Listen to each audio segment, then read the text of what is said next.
Hello साथियों, कैसे हैं आप सभी। मैं विवेक एक बार फिर से आप सभी साथियों का आपके अपने परिवार एग्जामपुर में हार्दिक स्वागत करता हूं। हम हैं एग्जामपुर कलम से क्रांति। साथियों, 41,424 वैकेंसी के लिए भर्ती बोर्ड की तरफ से जो साथी यूपी होमगार्ड की भर्ती निकाली गई थी उसका बीते 25, 26, 27 तारीख को उसका एग्जाम हो चुका, जबकि इसके फॉर्म 18 नवंबर से भरे जा रहे थे। तब सभी जानते हैं कि लगभग 19,29,000 स्टूडेंट्स ने पेपर दिया। कितने? 19,29,000 अभ्यर्थियों ने एग्जाम दिया है। और आप ये जानते हैं 19,29,000 में से आप में से कितने ऐसे जो कहेंगे भैया हमारे पास यूपी होमगार्ड एक अंतिम उम्मीद है। माता पिता हम लोग कहीं कितने साल से मेहनत कर रहे हैं, ओवरेज हो गए, 5-5 साल में भर्ती आती है, अपने जीवन में एक या दो भर्ती पुलिस को देखने के लिए मिली, पुलिस की ओवरेज हो गए। माता पिता देखते हैं, माता पिता पूछते हैं कि अब तू क्या करेगा। ये एक उम्मीद की किरण आई कि चलो भाई होमगार्ड है, मैं इस समय जिले की वैकेंसी है, कुछ ना सही चलो मैं अपना कम से कम वर्दी पहनकर देश के, अपने प्रदेश की, समाज की सेवा करूंगा। 4 पैसे सरकारी नौकरी के मेरे घर पे आएंगे, मेरे घर में स्थायित्व आएगा, मेरे घर में भी खुशियां आएंगी, बहन बेटी है कोई, उसकी शादी कर पाऊंगा, अपने परिवार को स्थापित कर पाऊंगा, बीमार होने पर माता पिता का इलाज कर पाऊंगा। एक छोटी सी उम्मीद रहती है अच्छी जिंदगी की, अच्छी जिंदगी की। हम सब उसके लिए तो पैसे, ये सब प्रयत्न करते हैं कि हमारी जिंदगी थोड़ी सी अच्छी हो जाए। एक गरीब परिवार, एक मध्यम वर्गीय परिवार, अति गरीब परिवार के बच्चों के पास क्या है? बस ये छोटी छोटी खुशियां। 41,424 वैकेंसी आई। माननीय मुख्यमंत्री जी के हम बहुत धन्यवाद देते हैं। स्टूडेंट्स को एक उम्मीद मिली, मेहनत की, आपने एग्जाम दिया। और आप सब लोग अब किस शिफ्ट का कैसा नॉर्मलाइजेशन क्या होगा, क्या एक सेफ स्कोर हो सकता है, क्या कट ऑफ, उससे सब विचलित है। उसके लिए कोई भी वीडियो बना दे रहा है, कोई भी 1-2 लाख व्यूज ऐसे आ जा रहे हैं। और कोई गोबर जिसको कुछ नहीं आता वो कुछ भी बोल दे रहा उठ के, उसको भी वैसे व्यूज आ जा रहे हैं। पर एक चीज की तरफ हमारा ध्यान नहीं जा रहा, जो भर्ती बोर्ड हमेशा से करता आया है, अभ्यर्थियों के साथ एक नाइंसाफी। वो नाइंसाफी चाहे नियमावली की हो या वो नाइंसाफी जानबूझकर हो, लेकिन उस गरीब परिवार के बच्चों के साथ, उस मध्यम परिवार के बच्चे के साथ क्या होगा जिसके पास ये लास्ट उम्मीद थी। तो मैं साथियों आपका ध्यान केंद्रित कराना चाहूंगा, ये जो 41,424 वैकेंसी है, ये बच्चा इसमें यूपीएसआई वालों ने भी दिया। ईमानदारी से आप में से बहुत सारे ऐसे साथी होंगे जिन्होंने यूपी कांस्टेबल का एग्जाम दिया, बहुत सारे ऐसे साथी भी होंगे जो यूपीपी कांस्टेबल देंगे, कोई साथी एसएससी जीडी हुई या कोई किसी और अन्य एग्जाम, कोई रेलवे वाले, कोई शिक्षक भर्तियों की तैयारी करने वाले, अलग अलग। आप में से बहुत ऐसे, लेकिन इसमें कम से कम आधे अभ्यर्थी, इस 19 लाख में से 10 लाख प्लस ऐसे जो ओवर एज बहन बेटी है, ओवर एज मेरे भाई हैं, जिनके पास कोई और मौका नहीं है। अब क्या होगा कि इस भर्तियों में जो साथी भर्ती मिला लें तो ये भर्ती भी कहीं ना कहीं कुछ भी ना कुछ भी करके 50,000 प्लस पद हैं जो बच्चे इसमें चले गए। अब ये होशियार भी है जो इसमें जाएंगे, ऐसा तो है नहीं कि ये कमजोर है। तो होता क्या है नॉर्मल भी, अगर अभी आप 60,244 कांस्टेबल की भर्ती देखेंगे तो सरकार साथी उसे 60,244 कांस्टेबल की भर्ती कह रही है। सरकार क्या कह रही है कि भाई 60,244 की भर्ती हुई, लेकिन ईमानदारी से देखोगे तो ये 60,244 पद ये पूरे नहीं भरे गए थे, ये पूरे नहीं भरे गए। इसमें साथी कम से कम 5,000 से 7,000 पद खाली रह गए। इतने पद खाली, मतलब जबकि कोई बड़ी वैकेंसी नहीं लगी थी तब साथी 10% पद खाली रह गए। और यहां तो बड़ी वैकेंसी है 41,424 होमगार्ड, 41,424 होमगार्ड, 41,424 होमगार्ड की जो भर्ती है, इसमें साथी तो बच्चे अलग अलग एग्जाम की तैयारी करते हुए होमगार्ड को दिए। इसमें कम से कम मैं बता रहा हूं कि 20% ऐसा बच्चा होगा, 20% जो साथी फाइनल होने के बाद में जॉब ज्वाइन नहीं करेगा, वो छोड़ देगा। अब 41,424 का 20% निकालते हैं तो कम से कम 8,000 से 10,000 वैकेंसी ऐसी है जो खाली रहेंगी। और ये अभी नहीं, आप केवल 60,244 नहीं, उससे पहले 41,520, 49,568, 9,534 SI। लेखपाल के तो 8,000 पद थे बच्चा, लेखपाल में भी 2,000 पद खाली रहे थे। इन सब में 10-10%, 12-12, 15-15% खाली रही हैं। अगर यहां 8,000, 10,000 ये खाली रही तो ये नाइंसाफी धोखा है या नहीं है? यस या नो करके बताओ, पहली चीज। दूसरी चीज, आपका 100 क्वेश्चन का पेपर है, 100 नंबर का पेपर है, आपने वो एग्जाम दिया, कोई दिक्कत नहीं है। आपका एग्जाम हुआ, आपने OMR शीट से चेक कर लिए, ऑफिशियल अनऑफिशियल हर तरीके से, कि आपके भाई इतने मार्क्स हैं। लेकिन एग्जाम 6 शिफ्ट में हुआ। कौन सी शिफ्ट हार्ड, कौन सी शिफ्ट कोई ज्यादा फर्क नहीं, लगभग 1-1, 2-2 क्वेश्चन का फर्क, कोई ज्यादा फर्क तो नहीं है। अब साथ ही नॉर्मलाइजेशन होगा। क्या होगा? नॉर्मलाइजेशन। अब उस नॉर्मलाइजेशन में किस शिफ्ट के नंबर बढ़े और किस शिफ्ट के नंबर घटे, यह कैसे पता चलेगा? क्योंकि आपको स्कोर कार्ड ही नहीं मिलेगा, आपको यही नहीं पता चलेगा ना अब जब इसका रिटर्न का रिजल्ट आएगा, ना तब साथी फाइनल की रिजल्ट आएगा। आपको पता ही नहीं चलेगा आपके 50 है, आपके 60 है, आपके 40 है, 50 से 52 हुए या 55 से घटकर 53 हो गए, 50 से घटकर 48 हो गया, 50 से बढ़कर 54 हो गए। किसी को कुछ नहीं पता चलेगा, ब्लाइंड, बिल्कुल एकदम अंधकार में। यह नाइंसाफी है नहीं है? एक कच्ची क्लास का बच्चा भी स्कूल में एग्जाम देता है, स्कूल वाले उसका भी रिजल्ट बताते हैं, कच्ची क्लास का। यहां तो सरकारी नौकरी जीवन दांव पर है, भर्ती बोर्ड परीक्षा ले रहा है, सब कुछ, रिजल्ट देने में क्या दिक्कत है, स्कोर कार्ड देने में क्या दिक्कत है स्टूडेंट का? ऐसा कौन सा दुनिया का बोर्ड है भारत या विदेश में जो जिस एग्जाम को लेता है उस बच्चे को उसके नंबर नहीं बताता? है कोई दुनिया में एक भी बोर्ड? एक बोर्ड है, एकमात्र, उत्तर प्रदेश पुलिस भर्ती बोर्ड। ना कांस्टेबल में बताया, हाथ जोड़ते रह गए, ना SI में बताया, SI का भी रिजल्ट देखते हैं क्या होगा, जबकि उससे पहले भर्तियों में बताता था, उससे पहले भर्तियों में बताता था। अब आप कोर्ट से जाओगे, आपको नॉर्मलाइज स्कोर दे देगा कोर्ट में, आपका पैसा खर्च होने के बाद में, उसमें भी रॉ मार्क्स नहीं बताएगा आपके कितने थे, पॉइंट में मार्क्स बता देगा। क्या पता मेरे बढ़े, क्या पता मेरे घटे। दूसरी बड़ी नाइंसाफी।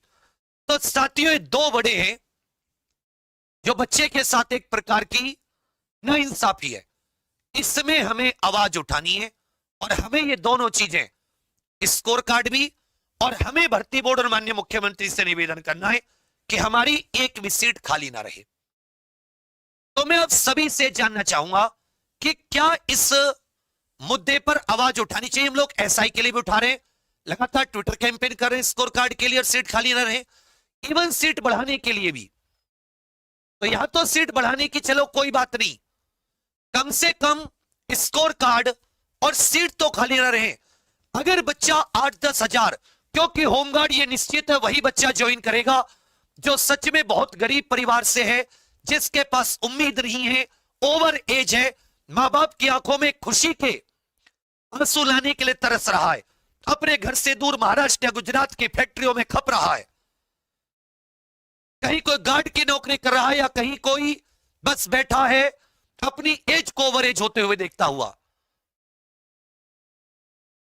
कोई बहन बैठी है अपने जिले में नौकरी मिलेगी, अपने घर से 4 पैसे अपने घर में लेकर आ पाएगी। कोई भाई बैठा है जिसके कितने सपने होंगे उनको पूरा करना चाहता है, और मात्र एक नियम की वजह से, जो कि नियम बिल्कुल ही गलत है, अवैध है, गैर कानूनी है। आपने एग्जाम 41,424 का लिया, आप 41,424 को भरने में क्या दिक्कत है? ऐसी कौन सी चीज है सरकार को, आपने जब भर्ती ली होगी तो आपने बजट 41,424 के लिए किया, आपने खर्चा 41,424 के लिए किया, आपने रिजल्ट 41,424 का दिया, आपको ज्वाइनिंग 41,424 कराने में क्या दिक्कत है? कौन सी चीज ऐसी है जो रोक रही है? और ये याद रखना यूपी होमगार्ड वालों, ना ये मेरे से होगा ना हम 2-3 से होगा, जब तक होमगार्ड का एक एक टीचर, एक एक अभ्यर्थी जिसने होमगार्ड का एग्जाम दिया है, वो इस बात को भर्ती बोर्ड माननीय मुख्यमंत्री जी तक नहीं पहुंचाएगा, तब तक ये मिलना नामुमकिन है। और ये सोच रहे हो कि तुम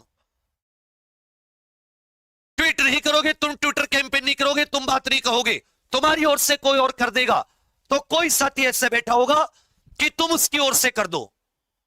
इंतजार नहीं किसी और का, तुम्हें अपने लिए आवाज उठानी पड़ेगी। हम इसमें जितना साथ हो सकेगा देंगे। तुम्हें मैं बता दूं, अपने पैसे से बच्चा अच्छा खासा खर्चा करके अपने पैसे से 41 जो ये अभी 60,244 है, उसमें कोर्ट केस लड़ रहा हूं इलाहाबाद हाई कोर्ट में कि ये भर्ती खाली जो 5,000 सीट है उनको भी भरा जाए। अब तक भी उसकी तारीख है, लास्ट तारीख में भर्ती बोर्ड से कोर्ट ने जवाब मांगा है। भर्ती बोर्ड से जवाब कि आप ऐसा क्यों नहीं करना चाहते, उनके पास जवाब नहीं है। अपने पैसे से अच्छा खासा खर्चा, प्रयागराज के सबसे नंबर 1 पहले वकील साहब को लिया, फिर दूसरे वकील साहब को, ये दूसरे वकील साहब ने कराया है। मतलब कहने का अर्थ क्या है? कहने का अर्थ है कि मैं जहां भी जरूरत होती है, एज से लेकर या किसी में, हम अपना पूरा दायित्व निभाएंगे। पेपर कितना फंसा, क्लास से एक स्क्रीनशॉट, अब वो जिसने दम हो वो दिखा दो मेरे से ज्यादा, मैं चैनल बंद कर दूंगा उसी दिन, या तुम्हें दे दूंगा जो दिखा देगा। कितना किताब, टेस्ट सीरीज या कैप्सूल से आया, उतना उससे भी दिखा सकता हूं, क्योंकि जो क्लास में था वो सब उसी में था। वो सब नहीं, कुत्ते भौंकते उनके जवाब नहीं देने, अपने काम पे। लेकिन जो स्टूडेंट के लिए मेन चीज है, जो स्टूडेंट के काम की चीज है, जो उसके हित की चीज है, उसमें आप अगर सबसे आगे खड़ा नहीं पाओगे तो बीच में कहीं ना कहीं खड़ा पाओगे, पीछे खड़ा नहीं पाओगे जब भी। बस इतना सा है मेरा वजूद। तो क्या आप चाहते कि मैं साथी इसकी आवाज उठाऊं? सभी साथियों को जो भी होमगार्ड से जुड़े थे, टीचर अभ्यर्थी, उनको इकट्ठा करें। इसके 2 तरीके हैं, पहला तरीका ट्विटर कैंपेन और दूसरा तरीका माननीय मुख्यमंत्री जी तक बात पहुंचाने का। उसके लिए ज्ञापन देने की हम लोग तैयारी कर रहे हैं। और भी बहुत सारे साथी हैं जिन्होंने अपने ग्रुप बनाकर, जो होमगार्ड के थोड़े से जागरूक अभ्यर्थी हैं, जिनको पता है कि उनके हक पर डाका डाला जा रहा है, या 8-10 हजार वैकेंसी खाली रहने तो कम से कम है, इससे ज्यादा भी हो सकती है। और ये इतिहास है कि सब में ऐसा नहीं है कि कोई एक पहली भर्ती है। आपके पास संख्या है, आप चाहे तो इस चीज को तोड़ सकते हैं। इस चीज को भर्ती बोर्ड से माननीय मुख्यमंत्री तक बात पहुंच गई, जरूर चुनाव में हम लोग अपनी संख्या बल से अगर साथी ट्विटर कैंपेन इत्यादि करें तो उम्मीद है कि आपका स्कोर कार्ड भी और भर्ती भी कहेंगे, माननीय मुख्यमंत्री जी जरूर आदेश दे देंगे कि 41,424 की ज्वाइनिंग होनी चाहिए। एक सिंगल सीट, और उसका सबसे अच्छा तरीका है वेटिंग लिस्ट। जो ज्वाइन नहीं कर रहा, 6 महीने के अंदर आप उससे नीचे वेटिंग वाले को बुला दो, कट ऑफ को कम करके आप लगा दो, उससे नीचे जिसकी वेटिंग हो, उस गरीब परिवार की बहन बेटी, उस स्टूडेंट, उस भाई को तो नौकरी मिल जाएगी। क्योंकि ये कितने ओवर एज बैठे बच्चा, जब मैं एज की बात बढ़ाता हूं ना कि एज में छूट मिले, ओवर एज होने का दर्द महसूस करके, उसके पास कुछ नहीं होता अंधेरे के सिवा। आप में से हजारों ऐसे होंगे जो बाकी एग्जाम में ओवर एज हुए थे, इस एग्जाम में आप बैठे हो।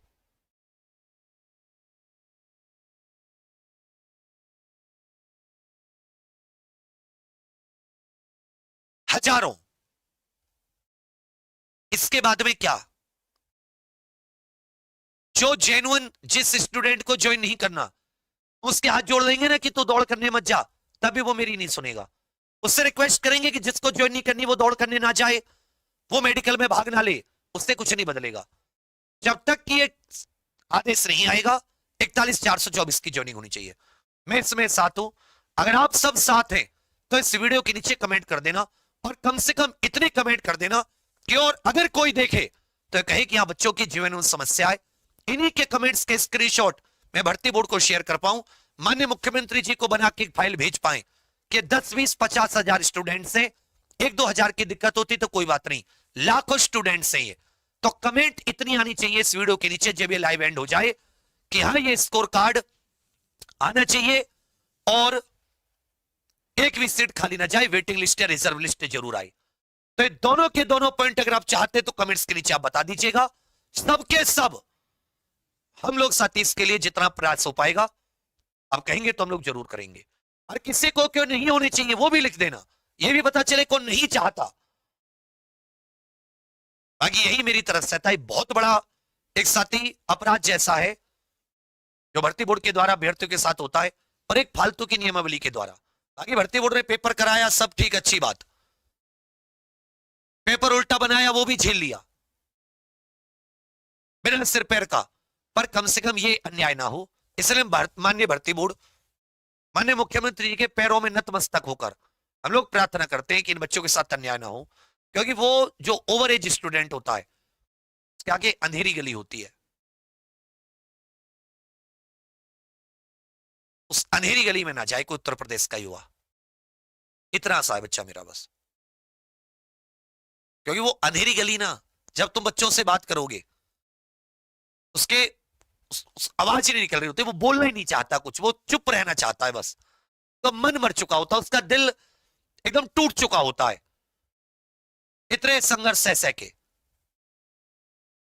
उसको उम्मीद देना हम सबका फर्ज है, एक भी सीट खाली ना जाए। बाकी जितनी कोशिश होगी हम लोग अपनी जान लगाएंगे। अब आप सबका फर्ज है कि आप कितने कमेंट करेंगे इस वीडियो के नीचे कि आप सब लोग ये सरकार को मजबूर होना पड़े, क्योंकि इन्हीं का स्क्रीनशॉट लेकर मैं आपके कमेंट्स का भर्ती बोर्ड को टैग करूंगा, माननीय मुख्यमंत्री जी को ट्विटर पे। बाकी एक दिन ट्विटर कैंपेन का रख लेंगे, सभी साथियों से बात करके बड़ी ट्विटर कैंपेन करेंगे, कम से कम जितने बच्चों ने एग्जाम दिया उतने ट्वीट जरूर हो। बाकी मैं भी आपके कमेंट्स का वेट करूंगा, किसी का दिल दुखाया हो माफी, उम्मीद है कि आप मेरे मन की बात समझेंगे। थैंक यू, धन्यवाद, जय हिंद।